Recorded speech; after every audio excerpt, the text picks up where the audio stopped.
Chapter 5, Decompression Dive Tables and Dive Computers. As you have just learned, when you ascend and the ambient pressure decreases, the partial pressure of nitrogen also decreases and your body will off-gas nitrogen. The excess nitrogen passes from your body tissues into your blood.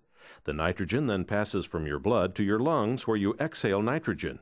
This process occurs rapidly during the first few minutes after you ascend, but it takes many hours for your body's nitrogen level to return to normal. If you reduce the pressure on your body gradually, like we are doing with this bottle of soda, off-gassing occurs without a problem.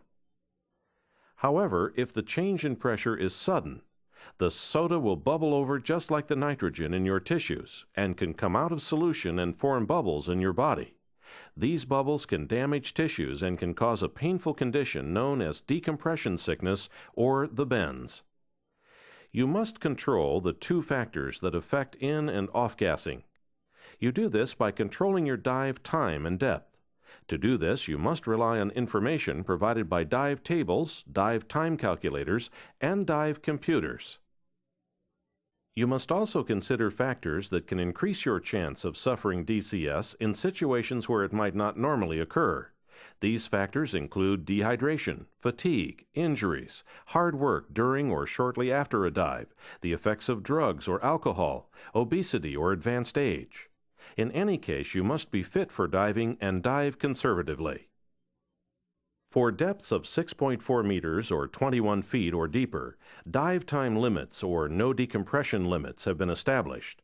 The time spent at a given depth is not to exceed these limits, or you could experience DCS during or after your ascent. The United States Navy has established time limits for various depths. Recreational diving uses shorter time limits than those in the U.S. Navy tables. Reduced time limits have been incorporated into the NAUI dive tables and NAUI dive calculators as well as most dive computers. A certified entry-level NAUI scuba diver should not dive deeper than 18 meters or 60 feet. As a NAUI advanced scuba diver, you should not dive to depths deeper than 30 meters or 100 feet.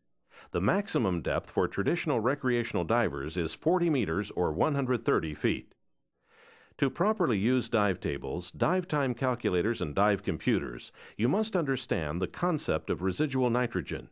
It takes hours to fully absorb nitrogen into your body or fully eliminate it from your body. If you dive and absorb nitrogen, ascend to the surface, and then make another dive within 24 hours, you will still have nitrogen in your body from the first dive. You must always take the nitrogen remaining in your system from any previous dives into account when planning your next dive. The residual nitrogen reduces your time limits for any given depth on your next dive.